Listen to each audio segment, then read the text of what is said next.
Bid harbors open, public ways extend, bid temples worthier of God ascend. Bid the broad arch the dangerous flood contain, the mole projected break the roaring main. Back to his bounds their subjects seek command, and roll obedient rivers through the land. These honors peace to happy Britain brings, these imperial works and worthy kings. Pope.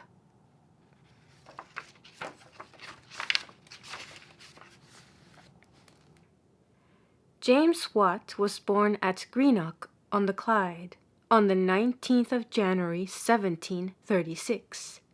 His parents were of the middle class, industrious, intelligent, and religious people, with a character for probity which had descended to them from their forebears, and was cherished as their proudest inheritance.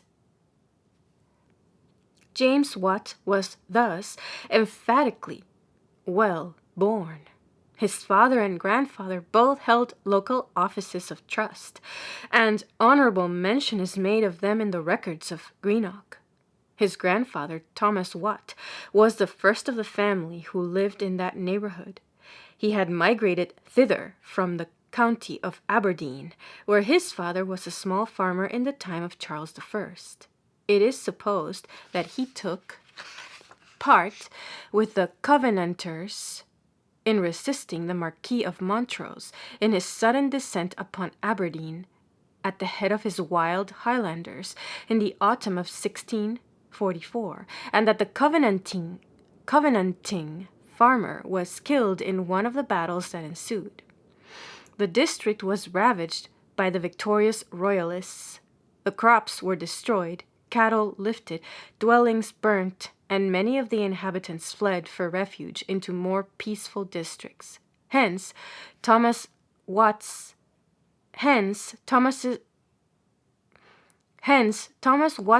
migration to Cartsdyke, where we find him settled as a teacher of navigation and mathematics about the middle of the 17th century. Cartsdyke, or Crawfordsdyke, was then a village situated a little to the east of Greenock, though not forming part of it. Crawfordsburn House, still standing, was the residence of the lord of the manor, and is a good specimen of the old-fashioned country mansion. It is situated on the high ground overlooking the valley of the Clyde. In former times, a green slope stretched down from it towards the beach, along which lay the village, consisting of about 100 cottages, mostly thatched.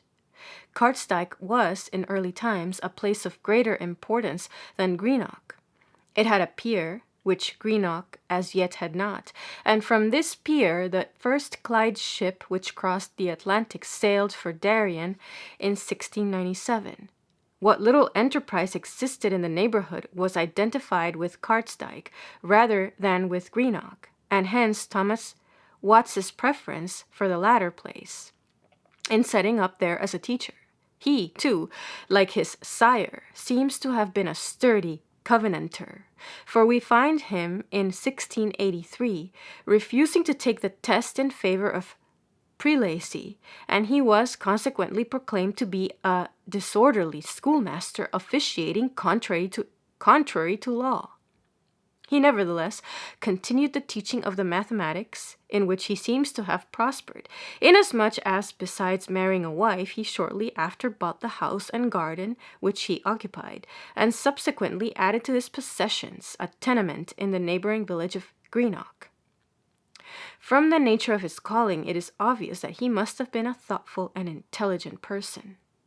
Among the few household articles belonging to him which descended to his son, and afterwards to his grandson, the engineer, were two portraits, one of Sir Isaac Newton and the other of John Napier, the inventor of logarithms.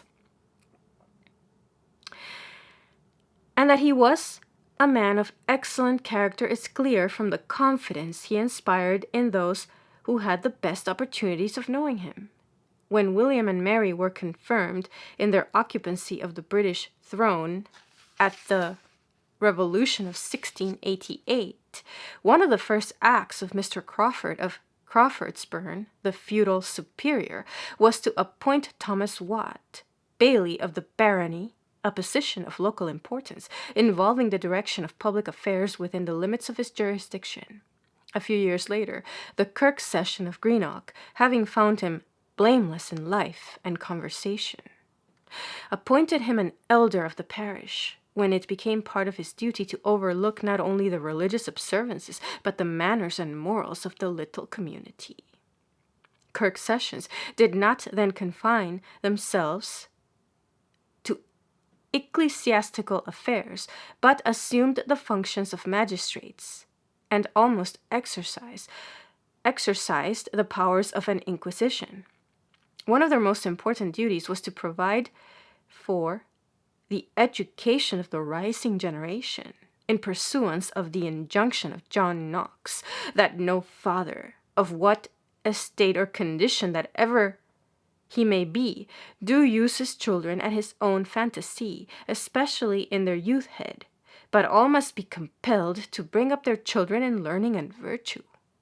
Words which lie at the root of much of Scotland's mental culture, as well as probably of its material prosperity.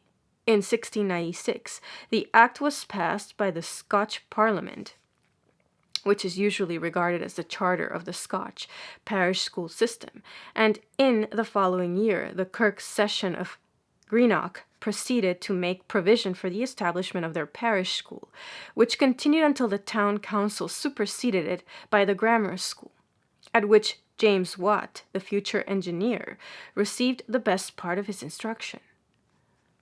After holding the offices of presbytery elder and kirk treasurer for some time, Thomas Watt craved to leave to retire into private life. He was 70 years old, and felt infirmities growing upon him. The plea was acknowledged and the request granted, and on his retirement from office, the Kirk Session recorded on their minutes that Thomas Watt had been found diligent and faithful in the management of his trust. He died at the age of 92 and was buried in the old kirkyard of Greenock, where his tombstone is still to be seen. He is there described as Professor of Mathematics in Crawfordsdyke.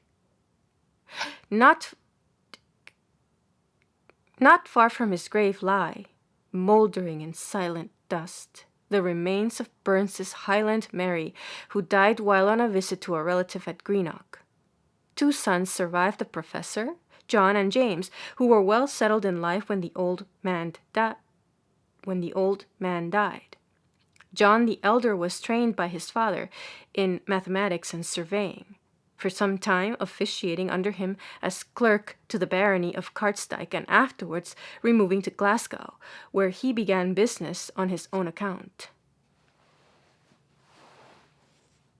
In the year that his father died, 1734, he made the first survey of the River Clyde, but he died shortly after, and the map was published by his nephew.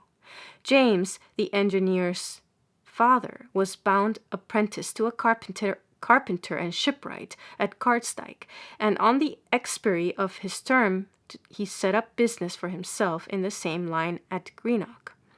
About the beginning of the last century, Greenock, now one of the busiest ports in the kingdom, was but a little fishing village, consisting of a single row of thatched cottages, lying parallel with the sandy beach of the Frith of Clyde, in what was then known as Sir John's Little Bay. Sir John Shaw was the superior, or lord of the manor, his mansion standing on a height overlooking the town. The mansion house of the Shaws is now principally occupied as manorial offices. The fine old garden and pleasure grounds have been presented by Sir John Shaw to the people of Greenock as a public park forever. It is now called the Watt Park, and a more beautiful spot, but for the smoke rising from the busy town below, is scarcely to be found in Britain. And commanding an extensive view of the Clyde from the Roseneath to Dumbarton, across the water lay the beautiful north shore, broken by the long narrow sea locks, running far away among the Argyllshire hills. Their waters, now plashed by the paddles of innumerable Clyde steamers, were then only disturbed by the passing of an occasional Highland cobble, whilst their shores, now fringed with villages, villas, and mansions, were as lonely as Glencoe. Greenock was in a great measure isolated from other towns by impassable roads. The only route to Gowrock on the west lay along the beach, and when strong winds raised a high tide, the communication was entirely cut off. Greenock was separated from Cartsdyke on the east by the Ling Burn, which was crossed by a plank, afterwards supplanted by an old ship's rudder. And about the middle of the last century, a little bridge was built across the stream. The other provisions of the place for public service and convenience were of a like rude and primitive character. Thus, Greenock could not boast of a public clock until about the middle of the last century, when a town clock was mounted in the wooden steeple. Till then, a dial still standing marked the hours when the sun shone, and a bell hung upon a triangle summoned the people to kirk and market. Till then, a dial still standing marked the hours when the sun shone, and a bell hung upon a triangle summoned the people to kirk and market. Besides the kirk, however, there was another public building, the Black Hole, or prison, which, like the other houses in the place, was covered with thatch. Before the prison were placed the jugs, a terror to evildoers, as well as a few old pieces of cannon taken from one of the ships of the Spanish Armada, wrecked near Pencourse Castle. The Black Hole, the jugs, and the cannon were thought necessary precautions against the occasional visits to which the place was subject from the hungry Highlandmen on the opposite shores of the Firth. In 1715, the Greenock and Cartsdyke men kept strict watch and ward for 80 days against a threatened visit of Rob Roy and his caterans. The conduct of these unruly neighbors continued to cause apprehensions amongst the townspeople until a much later period, especially during fair time. Then the great event of the year.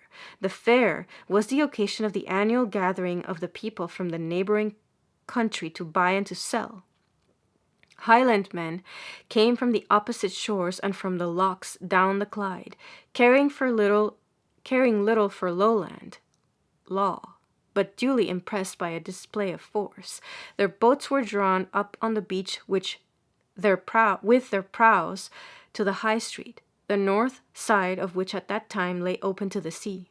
The Highland folk lived and slept on board, each boat having a plank or gangway between it and the shore. On the first day of the fair, Sir John Shaw, the feudal superior, convened the local dignitaries, the deacons and the trades, and after drinking the king's health, and throwing the glasses amongst the populace, they formed in procession and perambulated the town. The prosperity of Greenock dates from the year 1707. The prosperity of Greenock dates from the year 1707, shortly after the union with England. The British Parliament then granted what the Scottish Parliament had refused, the privilege of constructing a harbour. Before that time there was no pier, only a rude landing stage which Sir John Shaw had provided for his barge in the little bay. The fishermen's boats and other small craft frequenting the place were beached in the usual primitive way.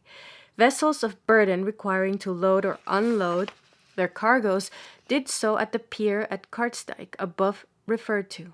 When the necessary powers were granted to make a harbour at Greenock, the inhabitants proceeded to tax themselves to provide the necessary means, paying 1 shilling and 4 pence for every sack of malt brewed into ale within the barony, ale, not whiskey, being then the popular drink of Scotland. The devotion of the townspeople to their yill cups must have been considerable, As the harbor was finished and opened in 1710, and in 30 years the principal debt was paid off. In the course of time, Greenock was made a custom house port, and its trade rapidly increased. The first solitary vessel, freighted with Glasgow merchandise for the American colonies, sailed from the new harbor in 1719. And now the custom house dues collected there amount to more than 6 times the whole revenue of Scotland in the time of the Stuarts.